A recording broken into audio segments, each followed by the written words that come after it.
кто не знает, я молодой блогер, начинающий, можно сказать. Ага. Вот, поэтому... Телеграм-канал уже перейдешь, да? Уже перешел. Я уже давно там в Телеграме.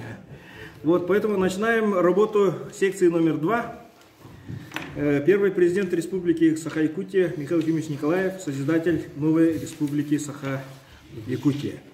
Вот, секция проводится в рамках второго форума депутатов представительных органов Хангаласского улуса, посвященного столетию ЯССР и году исторической памяти в Хангаласском улусе. На тему столетия образования Якутской АСР, роль хангаласцев в образовании и становлении ЯССР. Вот, но по программе работы секции запланировано мое выступление. Вот, ну, кто меня не знает, меня зовут Барамыгин Николай Андреевич. Я работаю сейчас референтом аппарата государственного советника Республики Саха-Якутия, первого президента Республики Михаила Ефимовича Николаева. Являюсь членом Общественной палаты Республики Саха-Якутия. Вот, ну, начинаем мой доклад. Так, следующий слайд, пожалуйста. Вот, ну, Михаил Ефимович, отец Ефим Федорович Николаев, мама Мария Михайловна Николаева. Отец родом села Хатасы, а мама является родом с Хангаласского улуса, села Техтюр. Вот, его дед Михаил Алексеевич Козлов, его бабушка Наталья Михайловна. Вот, они были из ямщиков. И как видите, Михаил Ефимович четко отметил, что хангаласские ямщики, они были якутоязычными. Все говорили на якутском языке. Вот об этом есть многие свидетельства российских путешественников. И вот, например, Иван Гончаров написал роман «Фрегат Паллада». Ага. Вы, надеюсь, читали этот роман «Фрегат Паллада»? Вот, и там есть последняя глава о том, как он возвращался в Санкт-Петербург.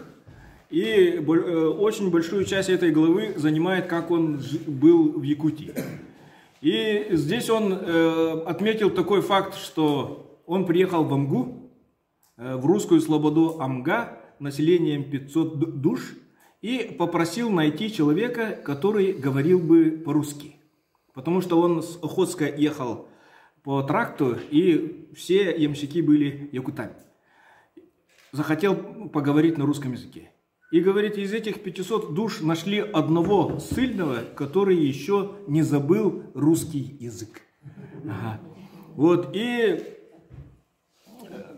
он очень хорошо описывает наших хангаласских ямщиков, и он их противопоставляет алекминским ямщикам.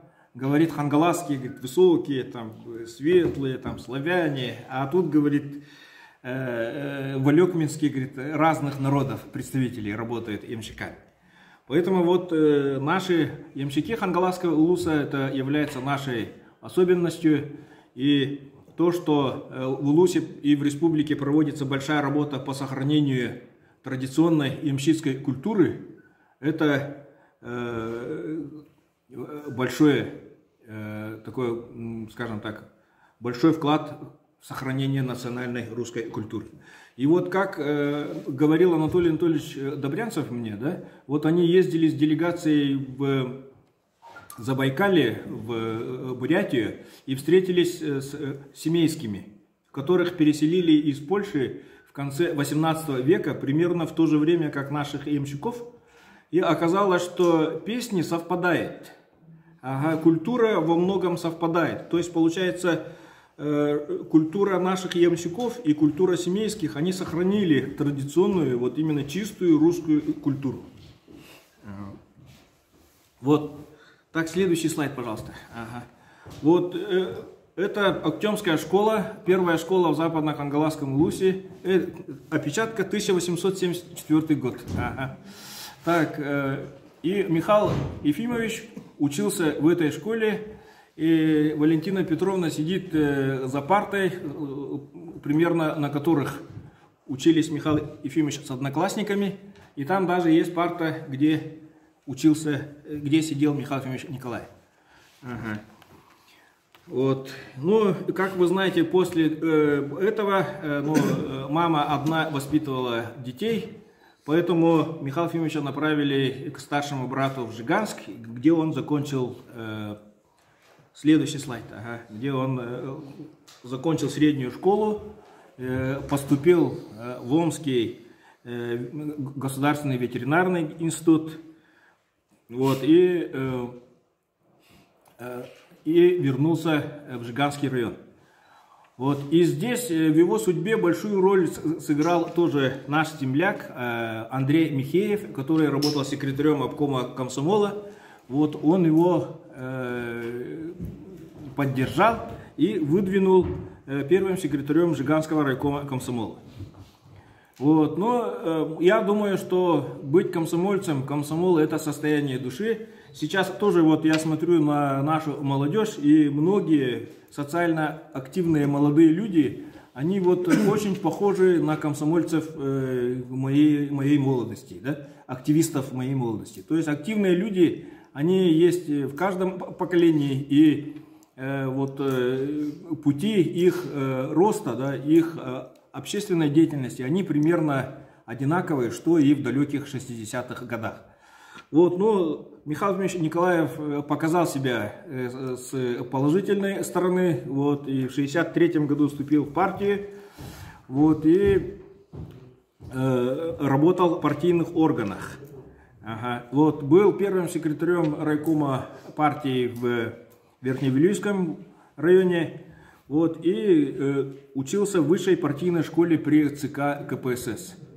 Вот, с 1975 года по 1979 год был заместителем председателя Совета министров СССР, с 1979 по 1985 министром сельского хозяйства республики. Вот, действительно, это был период, когда республика вышла на передовые позиции в Российской Федерации по производству сельскохозяйственной продукции. Вот, были предприняты новые смелые начинания в луговодстве, семеноводстве и по другим направлениям. Тут надо отметить, что до сих пор, даже, может быть, надо в протокол записать, да, Анатолий Петрович, что при Михаиле Ефимовиче в 80-е годы были проведены научные исследования по конеемкости районов. Ага, то есть сколько коней может содержаться на территории каждого района. Вот эта работа, к сожалению, была прервана, да? И сейчас надо вот это поднять, чтобы спрогнозировать вот рост коневодства. Вот надо вот этот обязательно в протокол и в правительство тоже как-то и Вилтумен передать. Вот, и с 85 по 89 год стал секретарем Якутского обкома партии, курировал вопросы агропромышленного комплекса. Вот, и начались резкие перемены в нашей жизни, и в 89 году Михаил Ефимович Николаев был избран председателем Президиума Верховного Совета СССР. Следующий слайд. Вот здесь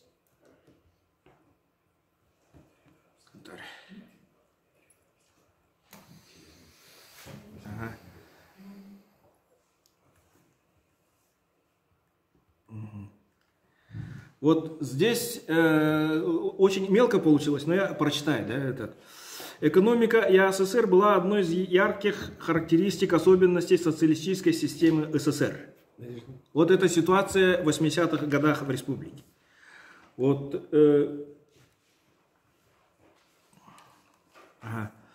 Основными проблемами экономики республики, как и практически всех дальних советских территорий, были сложные условия жизни в районах Крайнего Севера,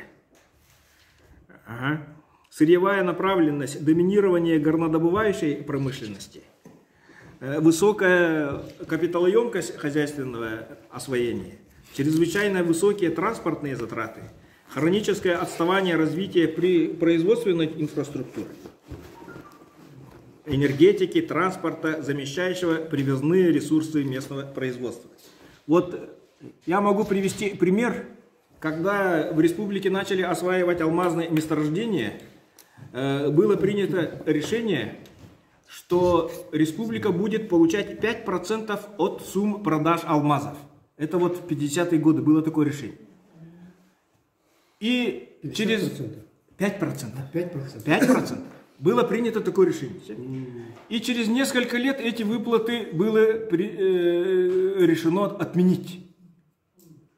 Знаете почему? Из-за хронического недоосвоения средств. В республике не было строительной промышленности. В республике не было возможностей для освоения вот этих огромных средств от алмаза. И поэтому эти средства были возвращены в союзный бюджет, и республика не получала ни копейки от добычи алмаза. Привлечь огромные массы людей для более-менее долговременного проживания на суровом севере можно было только ценой очень значительных материальных и социальных стимулов. Поэтому возник механизм районного коэффициента и северных надбавок. Причем надбавки росли постепенно с учетом стажа работы или проживания на севере. Также были другие социальные стимулы, так называемые подъемные при переезде, оплата расходов на переезд с семьей, возмещение расходов на обратный переезд к прежнему месту жительства, включая провоз всего нажитого имущества, увеличенные отпуска, оплата проезда в отпуск раз в несколько лет, выделение целевых чеков на приобретение дефицитных товаров, в первую очередь автомобилей. То есть те, кто работал в Нейрингере, вот они, наверное, знают, раз в 3 года они имели право купить машину. То есть для жителей Центральной Якутии это, конечно, не грозило, но те, кто работал вот на экспортных производствах, у них была реальная возможность раз в 3 года купить машину и потом ее перепродать. Да? Существовала практика разрешения лицам, проработавшим в районах Крайнего Севера и в местностях, приравненных к районам Крайнего Севера не менее 15 лет, организовывать жилищно-строительные кооперативы для строительства жилых домов в городах других республик, краев и областей, кроме административных центров союзных республик, городов Москва и Ленинград, Московской области, а также курортных местностей. То есть, кто работал в промышленности, они могли, например, получить жилье в центральной части России и других республик, теплых республик Союза. Кроме того, создавались города и поселки практически на пустом месте, куда доставка стройматериалов и даже просто мебели была чрезвычайно затратной, с большим объемом благоустроенного жилья, социальной инфраструктуры, школ, больниц, детсадов, культурных центров, столовых и прочее. Их содержание также было высокозатратным. Только социалистическая, централизованная плановая экономика могла осилить такую грандиозную задачу. Ну вот, я учился в морском училище, и у нас вот в морском училище, так как мы готовились на моряков загранплавания, это был единственный вуз в Советском Союзе, где в предмете экономика преподавали слово «прибыль». Прибыль – это было запрещенное слово во время Советского Союза, а нам надо было конкурировать с иностранными судоходными компаниями, и поэтому мы изучали слово «прибыль». И нам давали стоимость. Вот, например, раньше как было? Вот на один заработанный инвалютный рубль давали 1 советский рубль морякам. Так? А что касается золотодобывающей промышленности, им давали 5 рублей. То есть даже золото было убыточным, и оно датировалось. Понимаете? Ага. Также система районных коэффициентов и северных надбавок, а также ряд льгот, например, оплата подъемных при переезде из одного района республики в другой, 1967 года была распространена и на все население ЯССР. То есть до 1967 года местное население, невзирая на национальность, оно было лишено этих льгот. Ага. Так, вся экономика Якутии держалась на плаву только за счет неэквивалентного обмена ресурсами, когда учитывалась не реальная цена, допустим, каждой тонны, доставленной на север солярки, а некая плановая цена. А на север доставлялась очень большая номенклатура производственно-технической продукции, товаров народного потребления и продовольствия. Для перемещения всей этой массы грузов, а также пассажиров, содержался огромный речной флот. Вот Лорб имел более 2000 судов на Лени и других реках республики. Задействованы только на несколько месяцев в год. Грузовой транспорт крупных автопредприятий также был преимущественно нацелен на массовые сезонные перевозки зимниками. Авиация обслуживала самые отдаленные населенные пункты. Вот Якутавия являлась крупнейшим авиационным предприятием Советского Союза. Крупнейшим. Вся эта транспортная инфраструктура была планово убыточной, особенно авиация. Вот, и это из книги Ивана Николаева «Тайная история республики». И вот он здесь делает вывод, что социалистическая республика, экономика Якутии была обречена на мгновенный коллапс, как только исчезло бы централизованное плановое распределение ресурсов. Следующий слайд. Вот что касается сельского хозяйства. Основной сферой применения труда коренного населения было глубоко убыточно и не могло даже обеспечить потребности Якутии в продовольствии. Ну, как мы видим, до сих пор не может. Так? К 1985 году сельское хозяйство ЯССР обеспечивало потребности республики в мясе только на 48%. Сейчас, как я говорил, 26%. В молоке на 53%, сейчас где-то порядка 60%. На картофеле 66%, сейчас примерно столько же. В овощах на 49%, в овощах у нас меньше, где-то около 20%. И в яйцах на 61%, тоже где-то в половину меньше. С 1974 года все колхозы в Якутии перестали существовать, их заменили совхозы, количество которых в 1985 году достигло 116. Если благополучие колхоза зиждилось на том, сколько сумели заработать, то в совхозах все затраты несло государство, которое обильно датировало убытки совхозов.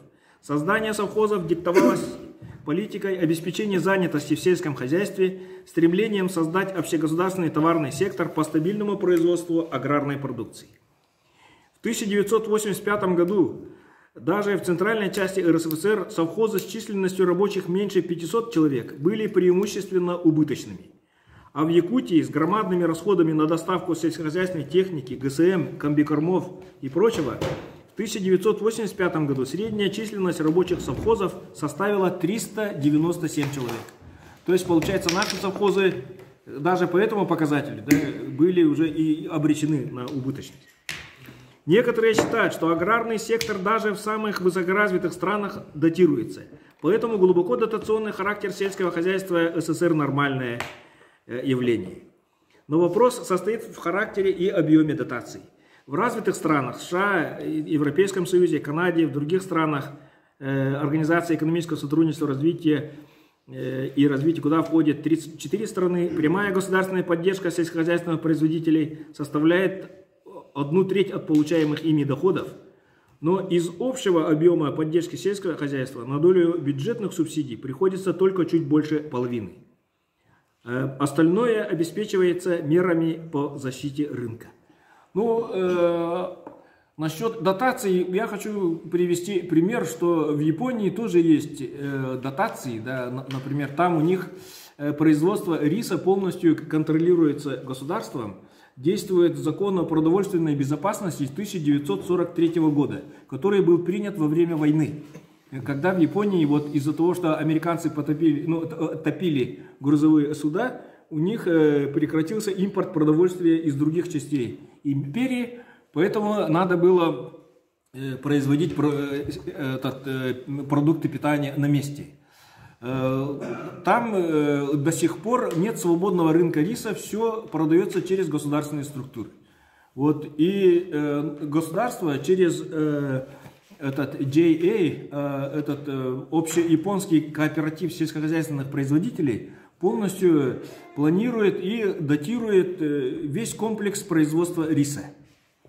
Но там интересный момент в том, что там, например, если там так как рынок регулируется, заранее планируется объем производства риса.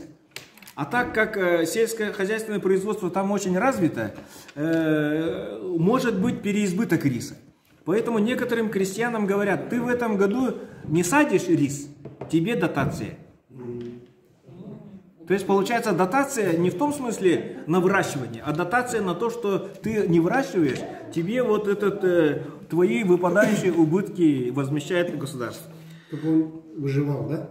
Не, ну чтобы не было переизбытка риса и чтобы цены на рис не обрушились. Ну там же как бы фиксированные государственные цены.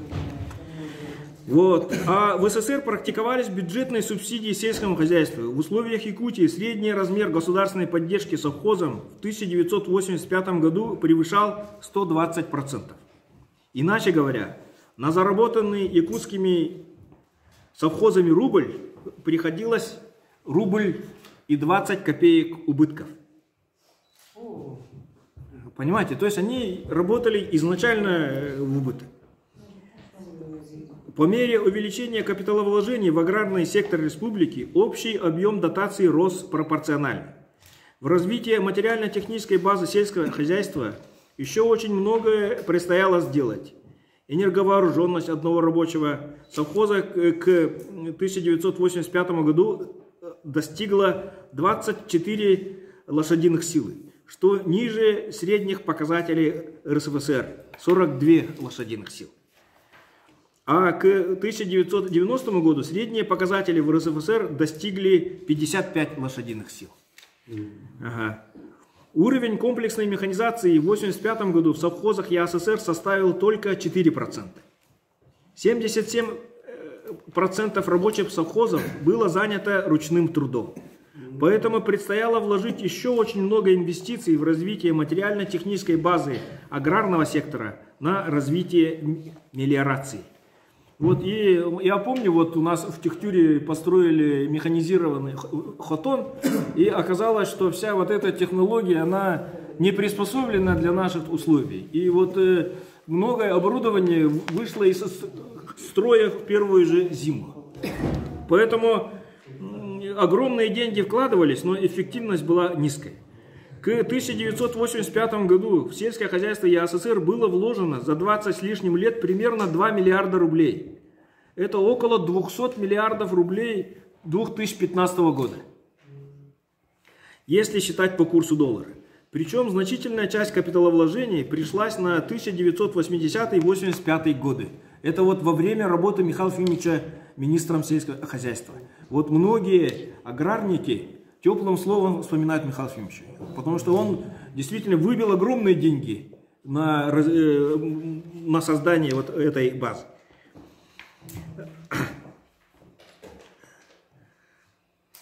Почти миллиард рублей. То есть, получается, половина всех инвестиций была за 5 лет с 80 по 85 год.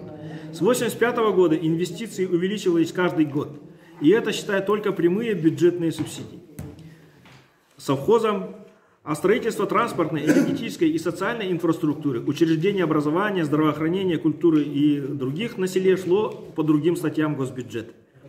Также косвенная дотация сельского хозяйства шла за счет низких, планово-убыточных транспортных и энергетических тарифов, цен на ГСМ, химические удобрения и комбикорма, на сельскохозяйственную технику. Например, в 1971-1985 годы совхозы Якутии получили 12 тысяч тракторов, 11 тысяч автомобилей, 1900 комбайнов. Поэтому реальный объем дотаций в конечном счете получался фактически в 2-3 раза выше, чем отражалось в статистике государственной поддержки аграрного сектора. То есть такая была ситуация в 1989 году, когда Михаил Ефимович возглавил республику. Следующий слайд. Вот. И Михаил Ефимович с трибуны съезда народных депутатов РСФСР 24 мая 1990 года предложил идею повышения политического статуса республики до уровня суверенного государства в составе Российской Федерации. Декларация о государственном суверенитете Якутской Саха-ССР от 27 сентября 1990 года утвердила самостоятельность республики в осуществлении государственной власти на своей территории как субъекта Российской Федерации, а также ее право по своей воле и на основе своих интеллектуальных и природных ресурсов решать вопросы общественно-политической, социально-экономической, национально-культурной жизни. 20 декабря 1991 года состоялись первые в истории Якутии выборы высшего должностного лица суверенной республики на основе всеобщего, равного, прямого избирательного права на альтернативной основе. 27 декабря 1991 года Михаил Ефимович принес клятву и вступил в должность президента Республики Саха-Якутия. Следующий слайд.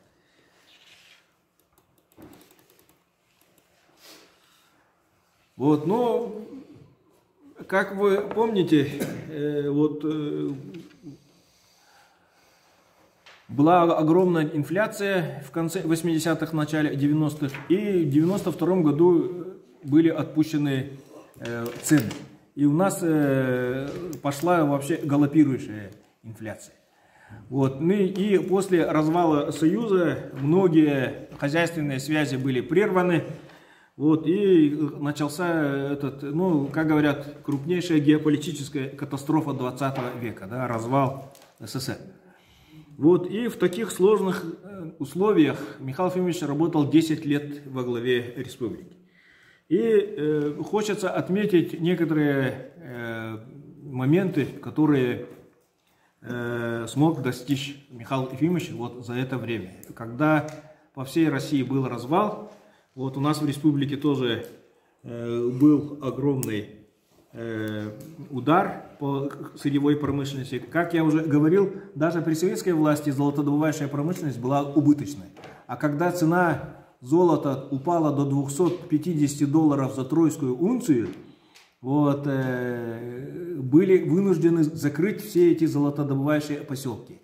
И вот я до этого рассказывал, какой объем инфраструктуры был построен, да, на севера. И это все было брошено. Понимаете, эти все деньги ушли на никуда. Вот, и здесь по рейтингу развития человеческого потенциала среди регионов Российской Федерации Якутия поднялась с 41 места в 1991 году на 8 место в 2001 году. Это было признано программой развития Организации Объединенных Наций ПРООН, да, как один из выдающихся положительных примеров регионального развития. Вот, став президентом республики, Михаил Ефимович провел огромную работу по переводу экономики Якутии на рыночные отношения. Вот, созданию республиканской алмазно-бриллиантовой золотодобывающей нефтегазоперерабатывающей отрасли. Ну, крупнейшим достижением надо отметить, что Михаил Ефимович в 1992 году предложил создание акционерной компании «Алмазы России Саха». Вот, это позволило республике получать до 60% всех доходов бюджета в течение этого десятилетия. Вот, и то, что создал Михаил Ефимович, да, Алроса, 1992 год. Это акционерная компания, и республика имела 32%, 8% имели улусы алмазной провинции. Комитет по драгоценным металлам и камням, Нижнеленская, Гемологический центр, Сахазолото, Коронарская золотодобывающая компания, Золото Нирингри, Гахран, Алроса Нюрба, Алмазы Анабара, Институт геологии алмаза и благородных металлов. Вот, в угледобывающей промышленности Эльга-Уголь, вот, в нефти и газоперерабатывающей отрасли Саханефтегаз, Якутгаз, Институт проблем нефти и газа. Ну вот по нефти и газу я могу отметить, что благодаря руководству республики удалось отстоять идею, следующий слайд, пожалуйста, строительства трубопроводов на Дальний Восток. Вот нефтепровод Восточная Сибирь, Тихий океан и газопровод Сила Сибири — это во многом благодаря вот усилиям руководства республики и во многом лично Михаила Ефимовича Николаева. То есть вот мы живем на той основе, которую во многом создал Михаил Ефимович. Вот. На селе начали строить малые промышленные предприятия, комбикормовые заводы, город Покровск, село Хаптагай, село Намцы, село Качекадцы. В последующем планировали построить такие заводы для производства комбикормов для своих нужд в каждом крупном районном центре. Очень жаль, что вот эту политику зерноводства после Михаила Ефимовича не стали развивать, да, и крупнейший центр зерноводства вот в Амгинском Улусе, вот село Покровка, да, я был очень опечален, узнав, что из 8000 га посевных площадей они там засеяли, то есть привезли привозное зерно семенное, да, и привезли этот, как его, сорняк, ага, и из этих 8000 га осталось 1900 не зараженной земли, волчанкой. То есть получается, вот то, что были целенаправленные конкретной работы не было, да, вот последние годы, это нанесло огромный удар вот, по планам, которые выдвигал Михаил Ефимович Николаев. Производилось зарыбление озер Якутии. За 3 года более 5000 озер, которое сыграло огромную роль в увеличении продовольственной базы для населения. В годы реформы на селе широко применялись кредиты и лизинговые системы, товарное и микрокредитование. Получила развитие семейная экономика. Только в 1999 и 2000 годах населению в виде товарного кредита было распределено около 1 100 000 голов гусей, кур и уток, 400 000 голов свиней, 100 000 голов крупного рогатого скота и лошадей, более 5000 тракторов, автомобилей и единиц по переработке продукции сельского хозяйства. Были созданы базовые хозяйства по производству зерна и кормов, племенного дела и семеноводства. За годы президентства Михаила Ефимовича Николаева бурными темпами развивался строительный сектор экономики. За 10 лет на бюджетные средства были построены и введены в эксплуатацию 5,5 миллионов квадратных метров жилья. То есть некоторые годы по строительству на душу населения Республика Саха-Якутия занимала первое место в России. Даже превышали объемы строительства Москвы. Для борьбы с засухой и с целью улучшения качества жизни сельских жителей было построено крупное гидротехническое сооружение по подаче водовод, да, по подаче воды реки Лены в озеро Мирю, речки Татта и Сола по трубам общей протяженностью более 200 километров. Вот этот наш Ленский водовод, к сожалению, недостроен. Вот из 4 запланированных построены 3, 4 находится в стадии строительства. И самое интересное, что вот размах мыслей, да, Михаила Ефимовича, вот общая сметная стоимость водоводов по ценам 91 года превышала 900 миллионов рублей. Это около 850 миллионов долларов того, ну, по курсу, да? Вот, и из них реально было вложено более 300 миллионов долларов. 1/3. Началась массовая газификация села. Вот, ну, вы помните, наверное, что даже вот газопровод шел в Максоголлох, и ни одно село не было газифицировано. Помните же?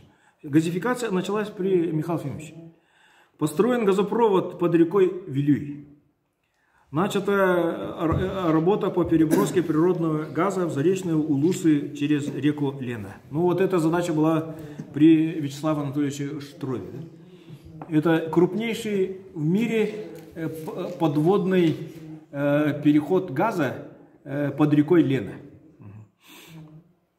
Начиная с 1998 года указом вот, Михаил Ефимович ввел в республике практику отчетов работы правительства республики перед населением. Вот мы общественной палатой часто ездили на дальневосточные форумы, и там, оказывается, ни в одном регионе России нет такой формы, вот отчет правительства перед регионом. Там вот на форумах Общественной палаты впервые общественники встречались лицом к лицу с руководством региона. Ни разу не видели. А вот мы до того привыкли, что говорим, вот все время ездят, иногда даже с критикой, потому что надоело, что ездят и типа записывают, ничего не решают, а во многих регионах и никто и не записывает, и всем это самое неинтересно, какие у вас проблемы. Ага. Вот указами первого президента с 1992 по 2001 годы в республике были объявлены различные годы, своего рода современный калейдоскоп уникальных фактов. Это годы семьи, год молодежи, год образования, годы детства и детского спорта, год Арктики, пятилетие молодого поколения молодежь республики в 21 веке, День матери, День отца. Вот этот День матери и День отца, это все-таки впервые в России у нас в республике. И, как вы видите, этот положительный опыт перенят на федеральном уровне. И День отца был введен в прошлом году в Российской Федерации. Михаил Ефимович – автор и инициатор принятия первой в истории России доктрины здорового образа жизни. ЗОЖ, принятой на форуме народов Якутии в 2000 году. Михаил Ефимович является основателем и инициатором и организатором проведения в Якутске международных детских спортивных игр «Дети Азии», получивших всемирное признание и патронат Международного олимпийского комитета. Первые игры были проведены в Якутске в 1996 году, а впоследствии каждые 4 года по олимпийскому циклу. Это самое крупное международное событие в азиатской части России по числу стран-участников. И надо отметить, что первым указом, подписанным Михаилом Ефимовичем, был указ о первоочередных мерах по совершенствованию здравоохранения Республики Саха-Якутия. Вот. И за это десятилетие были построены современный клинико-диагностический центр мирового уровня, флагман медицины Республики, Национальный центр медицины. Вот. В поселке Никольная гора Московской области построен санаторий Бесчагда. Были созданы Институт здоровья, Центр комплексных медицинских исследований, Открытый медицинский институт и колледж. Так, следующий слайд. Ага. Вот, надо отметить, что Михаил Ефимович был инициатором закона об образовании, концепции обновления и развития национальной школы, закона о правах ребенка. Была создана президентская программа «Дети Республики Саха-Якутия», которые обеспечили основу успешного развития системы образования Республики Саха-Якутия в последние десятилетия 20 и начала 21 века. Эти документы с мощным правовым потенциалом и возможностью широкого практического применения определили сферу образования как стратегический общенациональный приоритет. В республике создаются уникальные условия по работе с одаренными детьми. Открываются новые образовательные учреждения, такие как Высшая школа музыки в 1993 году, Республиканское хореографическое училище имени Аксинии и Натальи Посельских в 1995 году, Физико-математический форум «Ленский край» в селе Чапаево, 1999 год, с уникальными условиями для содействия роста одаренной личности и поддержки таланта. По многообразию типов, видов наименований образовательных учреждений республика опережала большинство регионов России. Вот. И в целях поддержки и развития школ нового типа, удовлетворения образовательных потребностей населения республики в качественном дифференциальном образовании, указом президента республики от 3 марта 1997 года была создана сеть президентских школ. Недавно вот, вся республика отмечала 25-летие президентских школ. Для равного доступа к средствам образования была осуществлена всеобщая компьютеризация школ республики и обеспечен всеобщий бесплатный доступ к всемирной глобальной сети интернет во всех без исключения школах республики. Я вот помню, в 1995 году был на каком-то совещании здесь, в какой-то приезд в республике, и Михаил Ефимович рассказывал про интернет. Там можно сказать, что весь зал не понимал Михаила Ефимовича. Что такое интернет? Зачем он нужен? То есть вот он реально опережал свое время на десятилетие. Ага. И видите, как его усилия, да, привели к тому, что вот в республике была создана крупнейшая международная компания InDriver. Вот наши братья Ушницкие, да, то есть Майтона. То есть это все исходит из тех стартовых условий, которые были созданы в 90-х. Вот, и помните этот самый, Масюк, передача была же, ага, там «Страна безмолвия», ага, и там вот она смеялась над тем, что у нас в школах есть интернет. Понимаете, в России такого не было. И еще тут надо отметить, что в 97% населенных пунктов республики, ага, мобильная связь. Это тоже началось при Михаиле Ефимовиче. Ага. Вот, и она смеялась, говорит, вот они типа компьютерами занимаются, а у них и стульев нормальных нету. Ага. Тут надо плакать же, что стульев нет, а компьютер есть. Вот, и это требование, которое ставил Михаил Ефимович перед учительством, да, школа должна готовить юношей и девушек к поступлению в вуз. Он выставил свои критерии в оценке эффективности школьного образования. 60-70% выпускников должны быть способными поступить в вуз. И, конечно, у него была мечта, перспектива, это 100% поступления в вуз и всеобщее высшее образование. Ага, следующий слайд. Вот, надо отметить создание департамента по подготовке кадров в Российской Федерации, странах СНГ и за рубежом при правительстве Республики Саха-Якутия, вот, которая установила тесные дружественные и договорные отношения с более чем 350 высшими учебными заведениями Центра России, стран ближнего и дальнего зарубежья.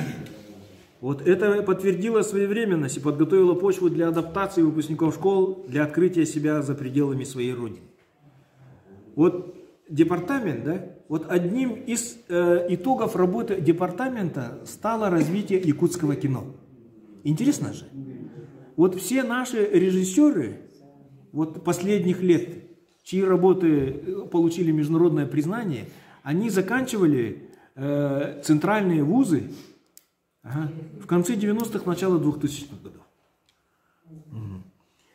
Вот, и строительство новых объектов Якутского государственного университета с общей площадью 200 тысяч квадратных метров, включая строительство плавательного бассейна «Долгун», спортивного стадиона с манежем «Юность», вот, открытие филиала в городе Мирном Нерюнгри и более 10 высших учебных заведений. Построено более 200 новых зданий школ. Для улучшения материальной базы специализированных учебных заведений были построены новые здания Вилюйского и Намского педагогических колледжей и Чурапчинского государственного института физкультуры и спорта. Тут надо отметить, что при Михаиле Ефимовиче вводилось около 20 школ в год. Потом планка опустилась до 15 школ в год. Сейчас где-то 10-12 школ в год мы строим.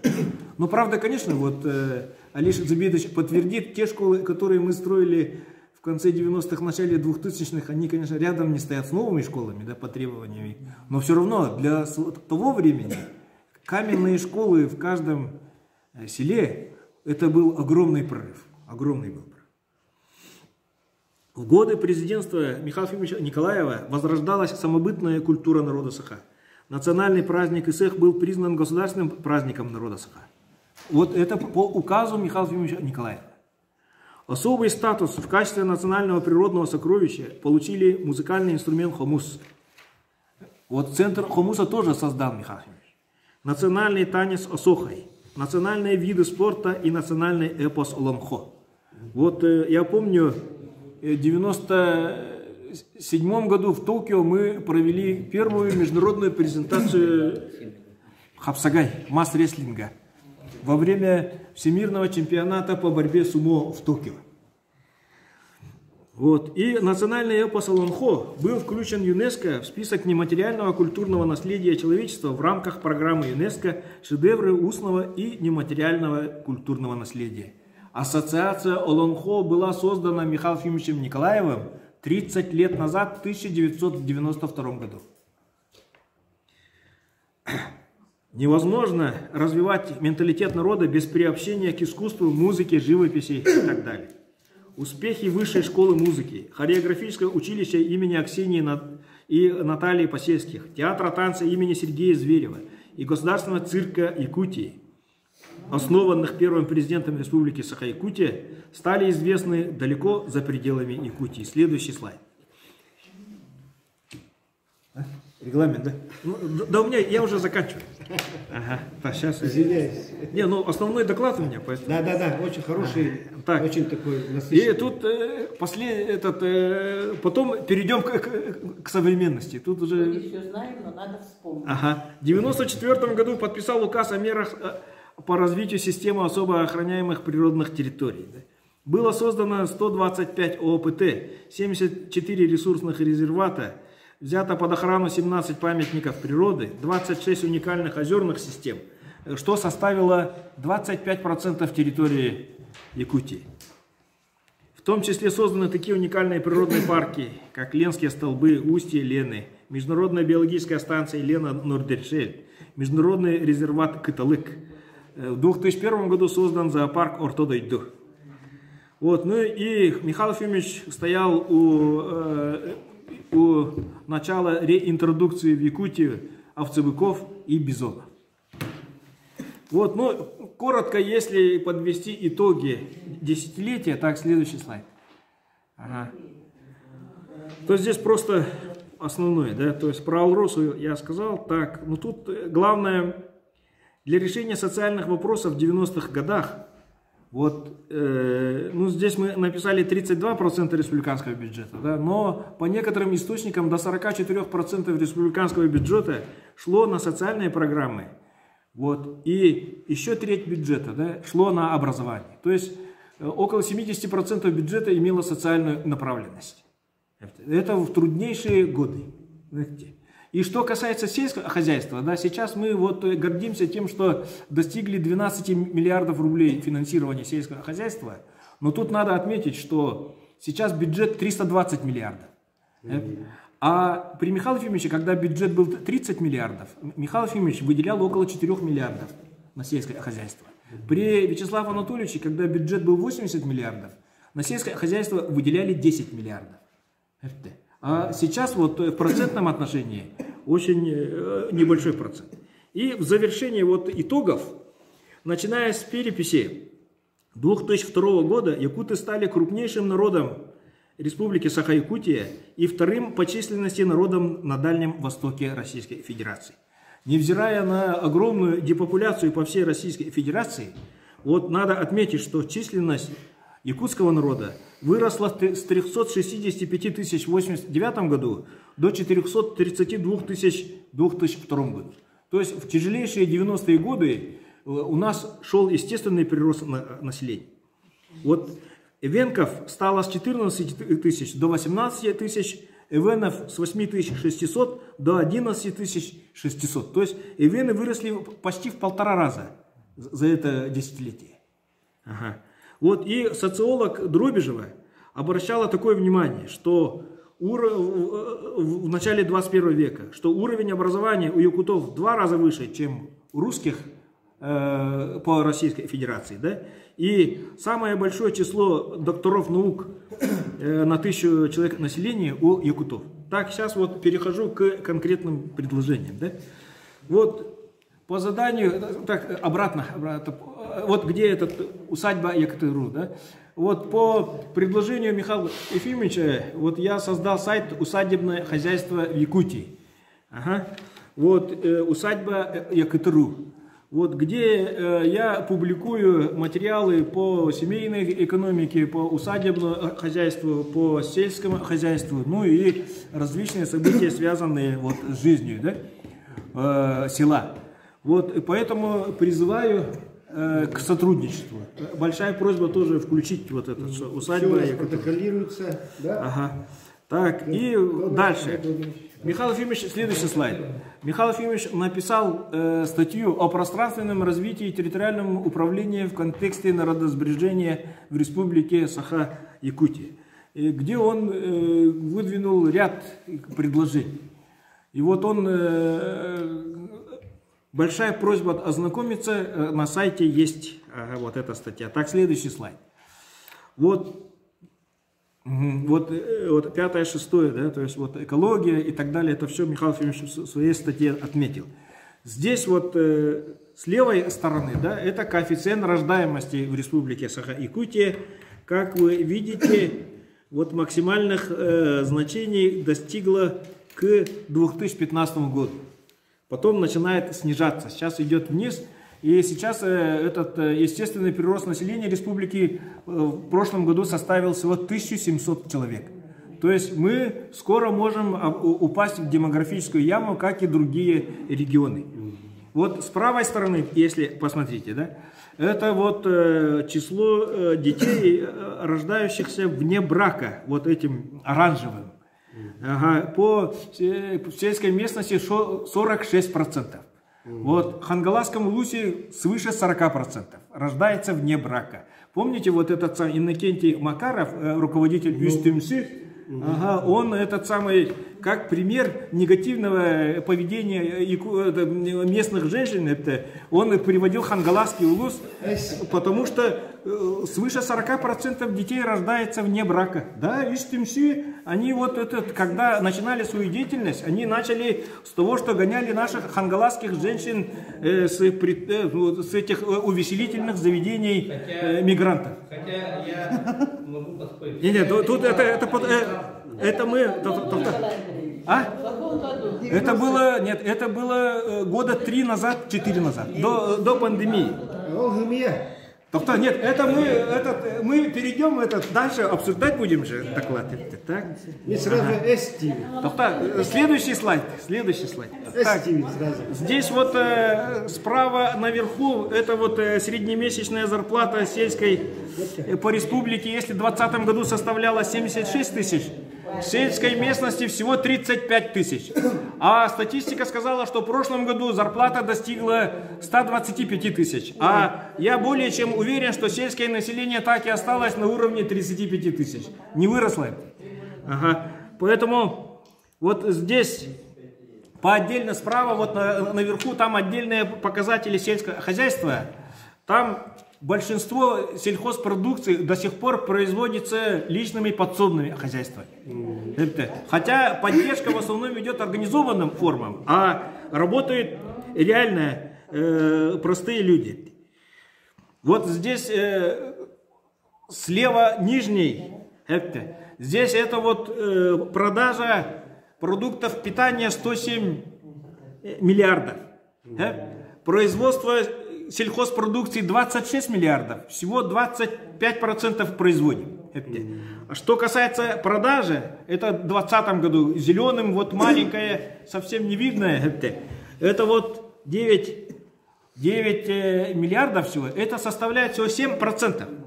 7%, что продается в магазинах, производится на территории Якутии. Ага.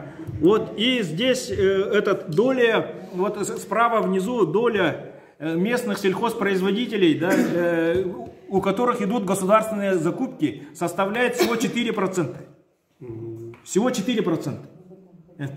Эти данные были озвучены вот министром сельского хозяйства Александром Павловичем Атласовым вот 10 февраля, когда было совещание с Михаилом Ефимовичем Николаевым. Вот. Да, он озвучил. И последний слайд. Вчера состоялось заседание оперштаба. Арсений Сергеевич в телеграме опубликовал, мне вчера вечером прислал Афанасий Иванович Ноев. Вот принято решение, что в этом году ставку субсидирования заготовки молока увеличат, и с ЛПХ тоже начнут заготавливать молоко. В прошлом году из-за того, что с ЛПХ не заготавливали, заготовка молока резко упала. Вот из-за этого в этом году цена масла выросла до 1100, и масла нет. И был большой нанесен удар переработчикам молока, потому что у них объемы сократились на 20-25%. Вот даже в Чорапче были закрыты некоторые отделения вот СКПК Чорапча, потому что не было объемов закупки. Вот. И обеспечить бесперебойную работу всех системообразующих предприятий. Потому что кроме питания требуется еще тепло. Потому что у нас, как вы знаете, экстремальный климат.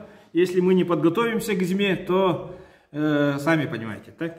И здесь обеспечить производство сырьем до закрытия переправы и поставки сырья по старым ценам в рамках заключенных контрактов. Ну, это тяжелый момент, да, но этот самый финансовые различные механизмы прорабатываются. И самый последний пункт – продолжить реализацию проекта по развитию семейной экономики. В 2020 году Айсен Сергеевич поддержал инициативу Намского и Чурапчинского улусов по развитию семейной экономики.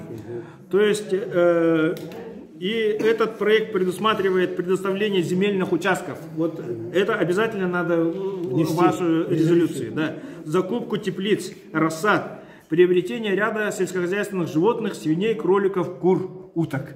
Вот на этом я завершаю свое выступление. И вот я хотел бы своими словами, если завершить, то, как вы понимаете, сейчас на Россию наложены санкции. Вот, и санкции это очень долгоиграющий, скажем так, фактор, да, долгоиграющий фактор. Для примера, вот из-за того, что Советский Союз не выпускал евреев из СССР, в 1974 году Америка наложила санкции по поправке Джексона-Веника. И как вы все прекрасно помните, ну, в основном, я думаю, вы все помните, в 1991 году основная масса евреев уехала. А поправки Джексона-Веника были отменены, знаете, когда? В 2012 году. То есть фактор закончился, а санкции продолжаются.